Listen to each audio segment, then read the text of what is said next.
You are now listening to the #MBDA Conversations podcast. In this podcast, you will be informed and empowered about MBDA's social, spatial, and economic transformation programs in Nelson Mandela Bay. Stay tuned.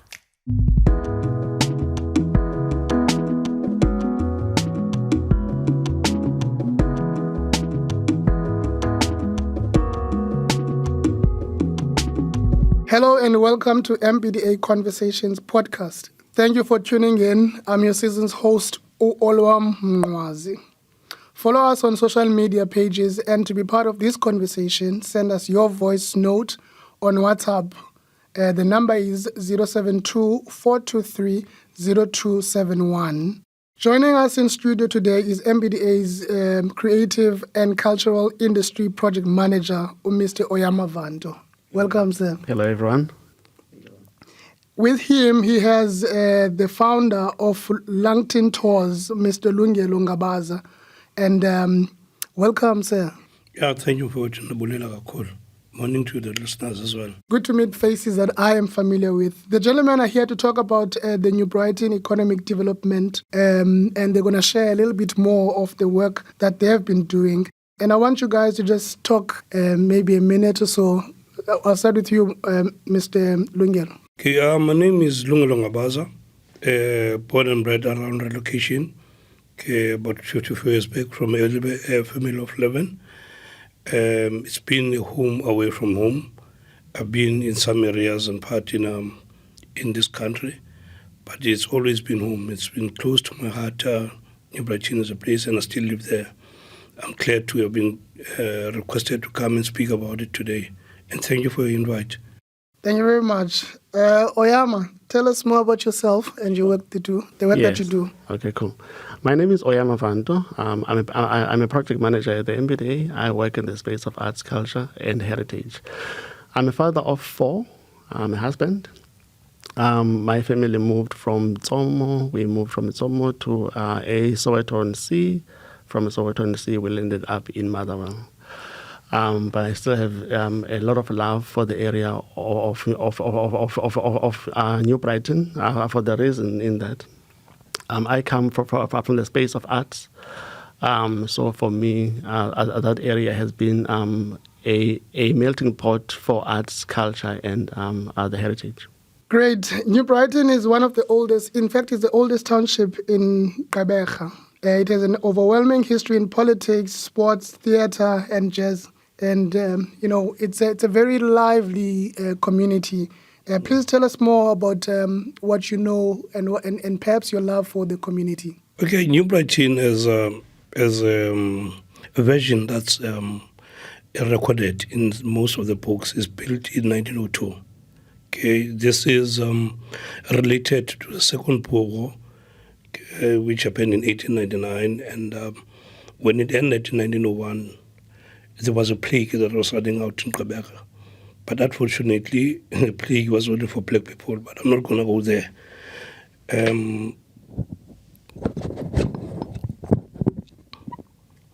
Okay, the plague was only for black people, but I'm not going to go there. Okay, we're not into a police space then. And people were then moved from these areas to what is known now as relocation, from the barracks that were in Udnik and DR around 1902. Okay.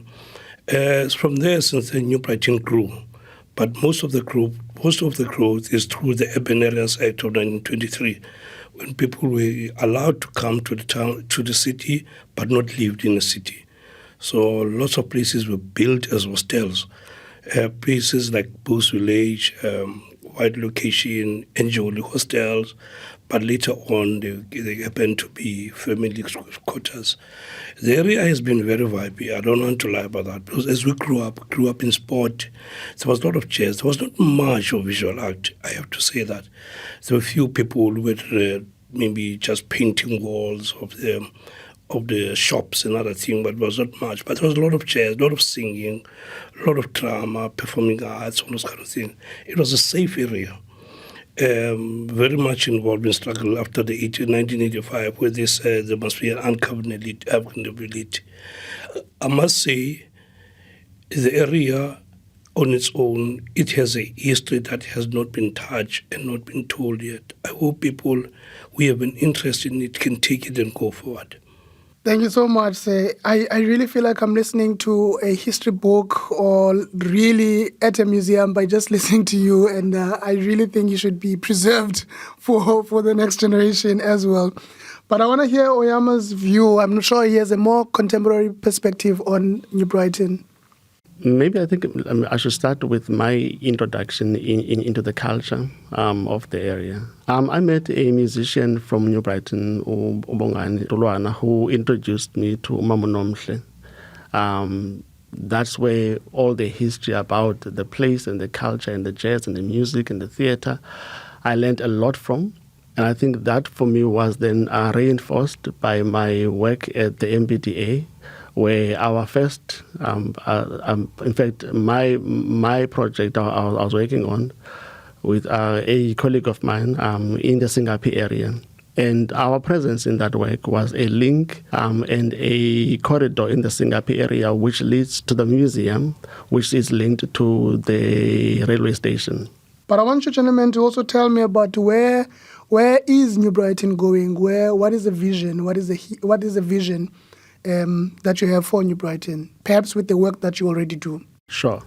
So in 2017-18, we start a new process at the New Brighton, and that process was initiated by the ward councillors in the area, who said New Brighton is rich in culture, in heritage. It's a perfect idea of a tourism site of the city.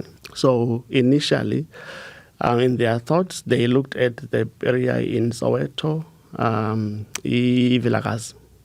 Said, we want a Vilakazi here. And I'm thinking to myself, you don't want a Vilakazi for New Brighton.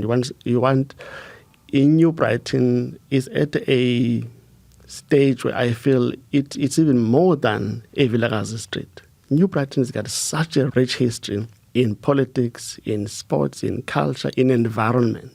So in our thoughts, we're like, but your vision of a Vilakazi, we see it a much more bigger one. So we began a process in 2018 of calling everyone in that area to say, what kind of a New Brighton are we looking for? And what has come out strongly was that we see a New Brighton as a destination of choice for both us in the city and for the visitors outside. In the discussion, there were then a long list of things which other people in the area are interested in terms of sports facilities, halls, etc. But I think what has come out strongly that we see ourselves in New Brighton as a tourism destination of choice, which is linked into culture, which is linked into heritage and music and jazz, etc. So our vision as MBDA, we said, okay, cool. Let's then have a plan with the MBDA and the city and the community of the area into saying what kind of a tourism destination are we looking into. So our vision of the place is to use culture, is to use heritage, is to use all of those the histories and the heritages of the community and find ways of packaging that into a tourism product of the area for the municipality. So our vision of that space is defined by the people of New Brighton who are seeing value in this space having a rich history, culture, heritage, sports, etc., etc. And I remember we actually did fill in forms, even online, where you were asking as MBDA what needs to be done in New Brighton. And I was one of those people that actually signed the forms. As normal right now, we'll be listening to your views on our voice notes. And thank you for sending something to us. Okay, I hear you. But for this proposed vision, how exactly are you going to mitigate security concerns for community members and tourists? Okay, thank you, man. I need to explain something here. I'm somebody who was a secretary of a soccer club at the age of 17. So I've been exposed to do something by older people than I do. So I've seen the value of that. Later on, I became a professional tour guide. And my love for kids has been very high. I think at home, sitting with about 40-something nephews and nieces. So kids are something that's normal to me. That took me to tourism And when tourism, things didn't happen around COVID, and I thought, okay, where do I go? I need to do something. So I went to kids as well. We do the things as there's no tourism without art. When we have a township tourism forum, which then recruited me to join them as their executive. So earlier this year, we started a situation called a safety in tourism. We have done that strategy. It's updated by the Nelson Mandela Bay, ETTA Department, Economic Development, Tourism and Agriculture. So that has been adopted officially as a strategy where we'll deal with safety. There is community forum that have been formed by the community. We have had talks with the police. We have had talks with the metro. So that's a process. But this has to be one document that also deal with the strategy to grow the township tourism as well. So we are busy with that process. Last week Friday, we had a meeting drafting the strategy. We might be adopting it this week. I don't know, but it's been a lot of work. So safety is part of that. And once that document is accepted by the municipality, we will put it up with people. But the first thing we have done is to try and have the communities involved. Okay, I know in the old days there was what was called street committees. We want to envisage something like those, where we can tourism ambassadors that lives in certain streets, maybe in Kamlane, maybe you'll find one in Matala, one in Lima, and then we can put them up together, and then we have the strategy that knows that we have to deal with safety. Because when we had tourism in the harbour last year in September, it's going to be September now in 3 months, the first thing that we spoke about there was safety. So we can't be seen as people who talk about safety and do nothing. So we hope through that strategy that will help the communities. It's very bad because nothing we can do. Secondly, I know you're going to touch on that. Cleanliness is associated with safety. When it's dirty, people associate it with crime. So that's another thing. Hence, the involvement of the Metro Police is very important as well. And you have already led me on that one, because I was really going to go into how you are now using cleanliness and cleaning dump sites in New Brighton in order to develop. And I suppose this is part of your vision for New Brighton. Yeah, through MBDA, we have done, every township in South Africa is designed only to have 2 exits and 2 entrances due to apartheid reason. Yes. You can look at any township. Yes. But now there are new entrances that are being opened. One is the one that goes through Commercial Road to Kempston Park, joins R75 from New Brighton. That road used to be where boys used to be circumcised behind Eveready, behind PPC and Spa in New Brighton. But that area then became one of the dirtiest point, and it's an entrance. You bring your tourist, you're coming from the stadium. That's the only route you have, and that is staring you there. So MBA has got into an action, cleaned that area, and then we painted mural there, and it looks beautiful. People have been sending their compliments. It's one of the reasons. So we are in one of the things in that strategy, that tourism strategy. It now calls for all entrances in all townships in Quebec to actually have something that's welcoming them. What more beautiful than the murals?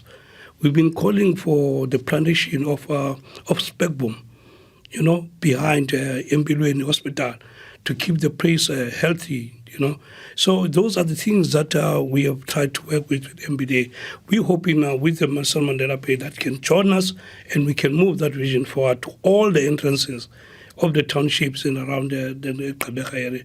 That would be very wonderful.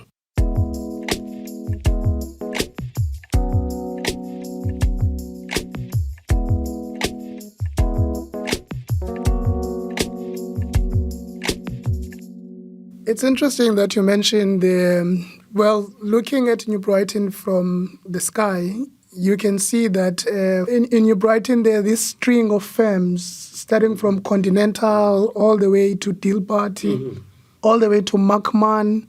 It's like they are all enclosing in this former labor reserve camp, and we have not really done much of moving around, even though there's now these entrances and exit that you've talked about, because it is made to actually keep people in and allowed to go out at a particular time. And maybe that's a question that you also want to pick up on, Oyama, as you answer the question of cleanliness. Sure. Yeah, that's a tough question, Olwam. That wants to then pin private sector. What is their contribution? Where I'm sitting, we cannot remove them where they are in terms of the location. But I think that they can play a role and add value. And I think on the cleanup, on the program we've done, many of them around the area have come on board, linked to the security of the area. We work in spaces where most of the community people in those areas require a program of safety in those areas. And I do understand when it talks into the areas of infrastructure in terms of lighting in the spaces. But there are moments in time when there's a program or a project, and we require the community to be the ones who are looking after their own site. Our cities and the municipalities, there's a limit in terms of what we can do in the safety of the area. A lot of it, I think, it hinges on the community itself to find ways of looking after their projects. We can have a policy, we can have a framework, we can have a strategy. But if that doesn't hold the community to account as much as the city, to account, because we know who are the perpetrators of the break-ins and the vandalism. We know, as communities, we know. And if our strategy is only linked into what our city can do, it's a problem. Because I think a lot of it hinges on what is our responsibility, what is my responsibility in my area. I can't take that and I then find ways of pushing it for the city only.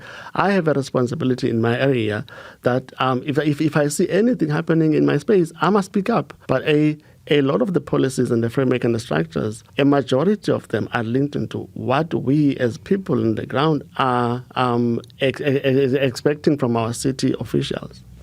It's an interesting outlook to first link the historic background of New Brighton, and then you link it how it has been built structurally, and then you pull the reasons of the challenges that the community is facing. And when you put all of those things together, we can clearly see that the community was not really built with the perspective to have a brighter and a bigger vision. That is fine. And now you are coming together as a community Budlungelo and as MBDA, the development practitioners and agencies in the locality, and you are positing a new direction. I'm a citizen. What can I do? What can I help? You've already touched on this, Oyama, but I want you to talk to us. How can citizens help in getting New Brighton the kind of a destination that we need it to be, considering the tourist? For me, education is very important. As Oyama said, you might clean and live there, and then somebody comes and throw rubbish there, Mm-hmm. So you haven't educated that person in terms of keeping that place clean. One of the things that we were looking at was heritage society, where we start to reflect history as positive as we can, And one of the two things that we're saying, we need to have a triple PP. It's a product where people participate, but they benefit from it. That's the thing. Because people always say, "What is it that's going to have to do with me?" Let's make an example of this on this project that MBDA has just done on en route to R75. They've cleaned there, okay, and then instead of just putting a park, okay, we're talking in effect that why don't you have a five-a-side there? I mean, that means then you have in your policy that okay, I'm going to clean it, you own it, and you use it. Clean it, own it, and use it. Because what's happening, people come and clean it, and live, but overnight somebody has dumped something there because they're not using it. But I just want to bring this perspective, because people always look at Nelson Mandela Metro municipality only. I just want to bring on board that Transnet is covering a space from Port Elizabeth Down Station to Utnik. 10 stations that travel across the Nelson Mandela. And in that space, things are getting depopulated. Buildings are dirty. Stations are broken. Rivers are dirty. That's where their trains are going through there. Okay, what is the role of Transnet on making sure that the safety of the community is looked after? Remember, as I've said, debt and criminality, they are associated together. Yes. Imagine now, if we were to beautify all the walls from down station, passing perseverance, people of Daku, the water that's dirty there. You go all the way up to Sowetan Sea, past Dispatch. Imagine if you can have one vision of making sure, then we create jobs as well. So it is very important in our vision not to just look just in front of us. That's a thing that we need to look at as well. Yes. And art has played a huge role. When the Mendy Art Center was opened last year, you will find huge spaces there, gaps. There was nothing to be done. But go there and go and check the year plan. It's difficult to get a date to actually perform there. So when you create something, occupy it and use it. Yes. I like that. And I suppose you have a view on that as well. Yes. Absolutely. So for me, I think there is a culture in every city. A lot of times we don't look at what we have. We have to go outside and see how things work outside. And then you say, maybe we should have done A, B, C, and D. We have walls in this city, big walls, unused walls. That's it's a canvas opportunity for us to create spaces where we are reflecting all the cultures and the heritages of the city. So if I take what we've done in the area in New Brighton, I'm going to quote a friend of mine from a Philippi Art Center who says, beauty repels ugly. I've been involved in the campaigns as a kid in schools. We go to an area, we pick up all the litter. 2 months is back to square one. So for me, I feel the artworks and the mural artworks will allow us an opportunity for us to create spaces which are beautiful.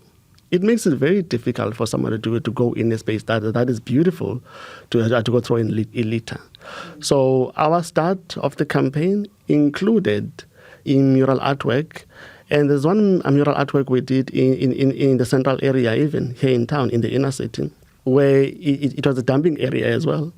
So it was 3 artists on site. We did a mural artwork in the space. It's clean now, and there's no more dumping on that site. Once again, beauty repels ugly. So we have to clean up, but we must find ways of making all of those spaces clean and beautiful. If I'm pinning the conversation into where we are in New Brighton, I think our conversation now, we only just scratched at the surface. So I look at that space, right, as the culture capital of the city. That's where a lot of historical events happened. That's where all the big names are coming from. Or John Gunn or Dudley. There's so many. I can go on for hours. So as the city, it is just not just a village as a street. New Brighton is a community. It's got a lot of rich history, and a lot of it is not in books. A lot of it is when you engage, when you create platforms where people can get to come in and express. And we use art for that. The art is a reflection of who we are as the people, as a society, whether it's in paintings or it's in exhibitions, it's in showcasing, etc. And the artists, they hold a mirror to us, and they raise things which are very uncomfortable. We don't like it when I'm paying a poet to be on stage and talk about how bad the city is. It makes the MBDA uncomfortable, right? And we hate that. But that artist is just giving you a feedback of what The our conscience of reality the is. city. Exactly.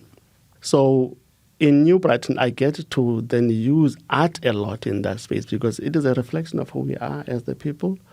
Plus, on top of that, that's our mecca, man, for culture. That's our mecca for tourism, for enterprise events and programs and activities. And we've done a lot of work as the MBDA in support of those things.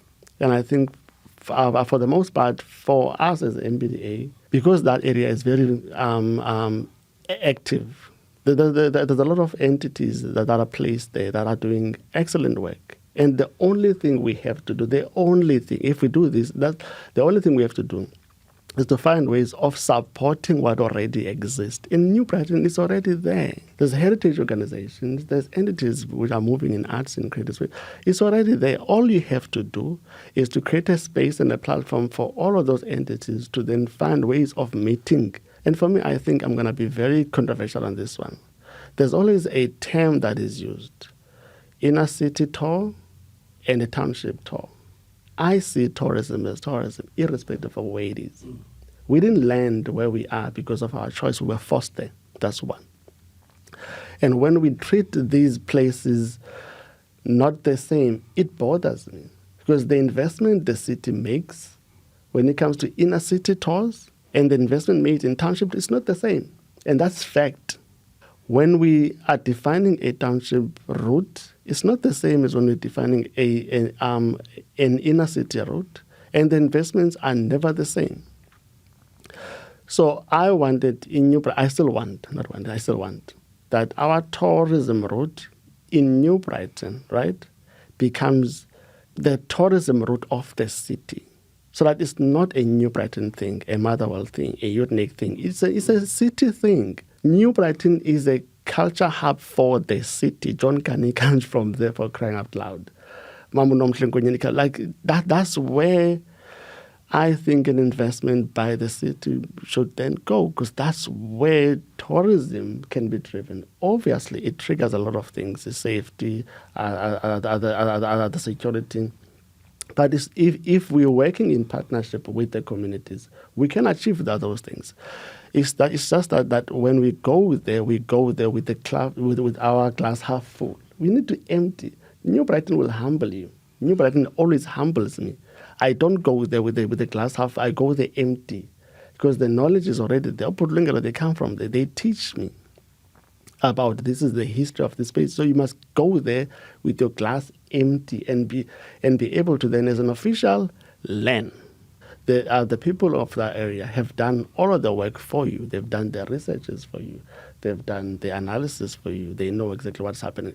It's already there. It's nothing new. All you have to do is to puzzle this thing together and find ways of supporting it. That is all you have to do. But Lungelo, do you want to conclude? Yeah, to me, it's just 4 things, man. It's very easy. We got a football federation league that's been running for more than 50 years. So I think, yes, sport, arts and culture is very important. I've been saying to the club that I've supported for years that we need to turn Red City Football Club into a Red City sport, arts and culture. You know, where Red City as a club can have an art classes and children. You'll have netball, you'll have basketball. You know, so imagine if you do that, you already have where to go. You don't have to look for what you're going to be doing. So that strategy needs to be done, because Umamu was the director of sport and culture, has said a smart city is a sport city. So why doesn't happen? 2, events. Events are very important. Because when you do events, you bring people. When you bring people, you bring money. When you use money, if somebody benefits, you know, all those kind of things. That needs to be done. Out of those 2 things, tourism will benefit. Once we have that sport, art and culture, and that event thing going, tourism will grow in that area as well. You need to open the Red Location Museum. The Red Location Museum is very important to this thing. On the meeting that I was in, the Arts and Culture Department had wanted to open another art gallery at at Mindi Art Center. And I question the fact that why open an art gallery when we have one about 1 kilometer away from there? So those are some of the things that we have to push for. Okay, MBDA is trying, but I think other people need to be calm to the party as well. We need to work together, you know. And another nice thing that I've realized over the last 25 years that has not happened in our city is the first time I've seen councillors, wherever they are doing something, they are together, you know. So we need to take advantage of that. In New Brighton, we have 4 councillors and they work together all the time. So let's take advantage of that. Let's empower them. Let's assist them. Let's have a vision to grow the area. To me, those 4 pillars are very important. Sport, arts and culture will be first. Second, event. 4, tourism. Then open the relocation museum. That's all you need. Thank you very much, gentlemen. I've really had a great opportunity to also see you in your field of operation and where you spend most of your time. I know, Bodlungelo, you are doing a great work with the team in New Brighton currently, and also your work in taking our visitors into the city and show them our history, our people, and the legacies that they've been able to leave behind. And it's really a contribution that really needs to be taken to the next level in many ways. And the partnership with MBDA also enables what you call the MBDA way. Yeah. You know, it enables the people to have a say as to how their community needs to be developed. And the function of development is really a tough one because it has to be original and consider how the people use the space or envision the space. And now you have to formalize that and make it last 100 years. It's a difficult task to do, but we are grateful to have the two of you. And thank you for joining us in studio, Oyama and Upodlungelo. Thank you for joining us. Till next time. For more intriguing MBDA conversations, follow the MBDA on Facebook, Twitter, and Instagram. Please subscribe and share this podcast. Also visit the MBDA website and send us your questions or views via the MBDA WhatsApp line on 072 423 0271. Thank you for joining us. Till next time.